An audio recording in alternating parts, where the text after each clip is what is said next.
दिसंबर में Putin India आए तो वॉर खत्म हो, और ये जो एक जो डेवलपमेंट है भारत की धरती पे हो, ये बड़ा प्लान है। हाँ, तो मेरा ख्याल है कि ये इतनी आसानी के साथ डोनाल्ड ट्रंप को नोबेल प्राइज नहीं मिलेगा।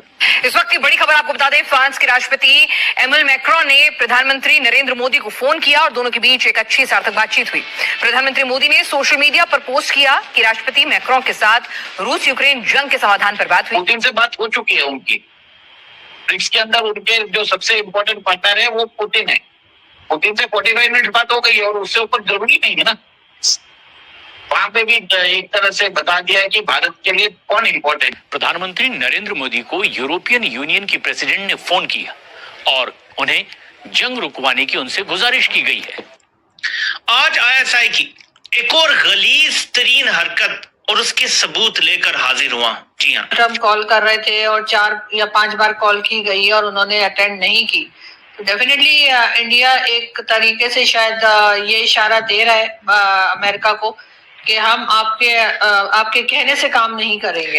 अपनी खवातीन भेजकर, जी हाँ, एजेंसी की खवातीन भेजकर मुबैना तौर पे अलीमा खान साहिबा पे हमला करवाया गया, उन पर अंडा फेंकवाया गया। फ्रांस के राष्ट्रपति मैक्रोन से फोन पर बात की है, आप उनकी उस बातचीत को किस नजर से देखते हैं? क्योंकि कहा जा रहा है कि उसमें यूक्रेन वॉर को लेकर भी चर्चा हुई है। फ्रांस के राष्ट्रपति मैक्रोन से फोन पर बात की है, आप उनकी उस बातचीत को किस नजर से देखते हैं? क्योंकि कहा जा रहा है कि उसमें यूक्रेन वॉर को लेकर भी चर्चा हुई है।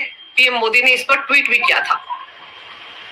देखिए, सबसे पहले तो 1 महीने में दूसरी बार बात हुई है प्रधानमंत्री मोदी जी की और मैक्रोन की, और उस समय बताया जाता है कि नेक्स्ट ईयर ब्रिक्स समिट होने वाली है और G7 की प्रेसिडेंसी फ्रांस के पास है।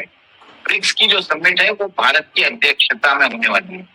दोनों ने बोला था एक दूसरे की समिट को हम सपोर्ट करेंगे, और फरवरी में AI समिट होने वाला है दिल्ली के अंदर, और AI समिट के लिए उन्होंने मैक्रोन को बुलाया। हाँ, उसके बीच में उन्होंने यूक्रेन के रिलेटेड भी बात की होगी, क्योंकि वो अभी आपने देखा है कि कैसे व्लादिमीर पुतिन मोदी जी के लिए 10 मिनट रुके भी थे और 45 मिनट्स उनकी 1-to-1 वार्ता भी हुई है। और ये वार्ता किसी के मतलब कोई भी ऑफिशियल प्रेजेंट नहीं था, 1-to-1 हुई है। तो इसका क्या वार्ता हुई है हमें नहीं मालूम, पर मुझे लगता है कहीं ना कहीं यूक्रेन का मुद्दा भी उसमें छाया हो सकता है। और इसी के लिए मेरे हिसाब से नरेंद्र मोदी जी ने मैक्रोन से उसके ऊपर भी बात कर चुके हैं। मैसेज तो देना है वो दे दिया होगा कोडेड लैंग्वेज में। और बताया जाता है कि जिस हिसाब से ज़ेलेंस्की जब व्हाइट हाउस गए थे उस समय मैक्रोन भी साथ में है, और Macron is one of the leader जो इस समझौते को पॉसिबल करवा सकते हैं। EU के अंदर France and Germany are one of the most important members, और आज की डेट में EU में सबसे टॉलेस्ट लीडर अगर कोई है तो वो इमैनुअल मैक्रोन है।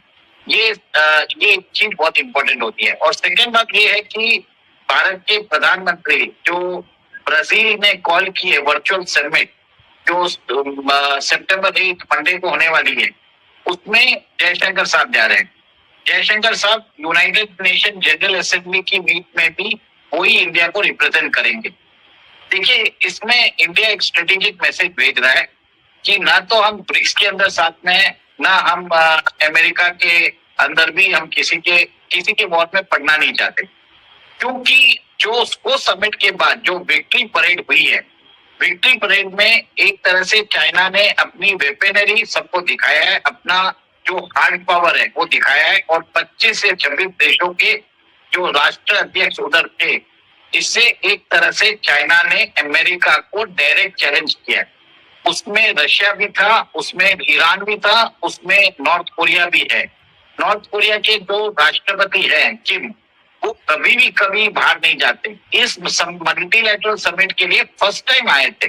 बाइलैटरल समिट वो करते हैं, पर मल्टीलैटरल समिट में कभी भी किम नहीं जाते। तो ये अहमियत बताने की बात है। एक तरह से पैरेलल अमेरिकन का पावर स्ट्रक्चर इमर्ज हो रहा था।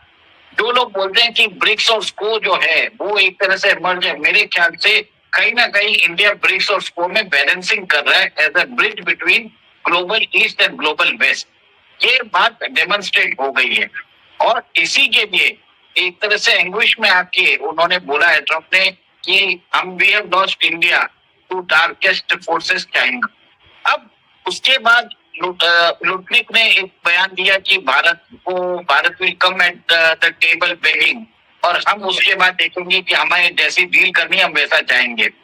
और उसी दौरान कल बताया जाता है कि वहां के टेक समिट की मीटिंग हुई थी और सारे टेक जायंट्स उधर बैठे थे। उसमें भी अमेरिका में कितना कमिटमेंट होगा उन सबसे पूछा था कि आप इन्वेस्टमेंट कितना करेंगे। मेटा ने बोल दिया 600 बिलियन, एप्पल ने बोल दिया 600 बिलियन और माइक्रोसॉफ्ट ने 80 बिलियन बोल दिया। सब लोगों ने अपना कमिटमेंट दे दिया। तो ट्रम्प को यही चाहिए था कि उनको अपनी टेक कंपनीज अमेरिका में इन्वेस्ट करे, वो कमिटमेंट चाहिए था। तो कम से कम उन्होंने $1.5 ट्रिलियन का कुछ इन्वेस्टमेंट, उन्होंने $1.5 से $2 ट्रिलियन का क्यूमुलेटिव इन्वेस्टमेंट उनसे पक्का करवा लिया।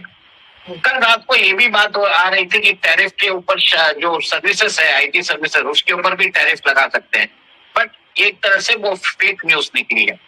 उसके बाद डोनाल्ड ट्रम्प ने बोला था कि मोदी और मैं बहुत अच्छे दोस्त भी हैं, और पर जो मोदी अभी कर रहे हैं वो मुझे पसंद नहीं।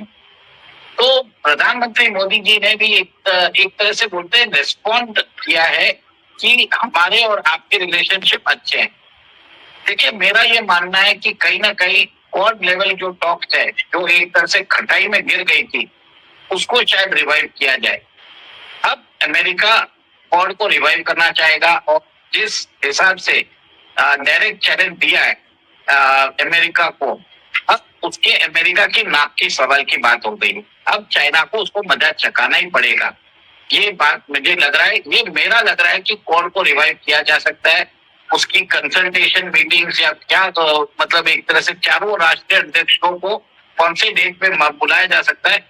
We can see Donald Trump coming to India, possibility है। ये करेंगे, लोगों की प्रोडक्टिविटी होगी, एंड देन अगेन जो इन्वेस्टर्स हैं, अब चाहे लोकल इन्वेस्टर्स कर लें चाहे बाहर के इन्वेस्टर्स कर लें, जब ये देखेंगे कि जो है ना ईज ऑफ डूइंग बिजनेस आप अचीव कर सकते हैं, लैंड की ट्रांसफर करना है या प्रोविडेंट फंड बनाना है। जैसे टेक एग्जांपल दो, मैं तो इसको ऐसे कॉन्फिडेंस जब देखता हूँ ना, ठीक है, कि अब इंडिया ने जो काम करना शुरू किया कि हमने असल में देखें, इंडिया स्टार्टेड कि जी हमें मेक इन इंडिया तो है ही है, but we are making for the world.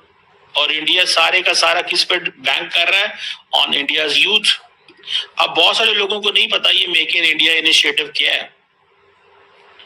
Make in India initiative जिसे कहते हैं, जिससे मैन्युफैक्चरिंग जो है वो इंडिया की कहां पे कहां जा रही है, because they have taken an initiative. Narendra Modi ने बेसिकली इसके ऊपर काम करना शुरू किया और उसने एक स्पीच की, उन्होंने कहा जी कम मेक इन इंडिया, और ये था टू रिवाइव मैन्युफैक्चरिंग सेक्टर।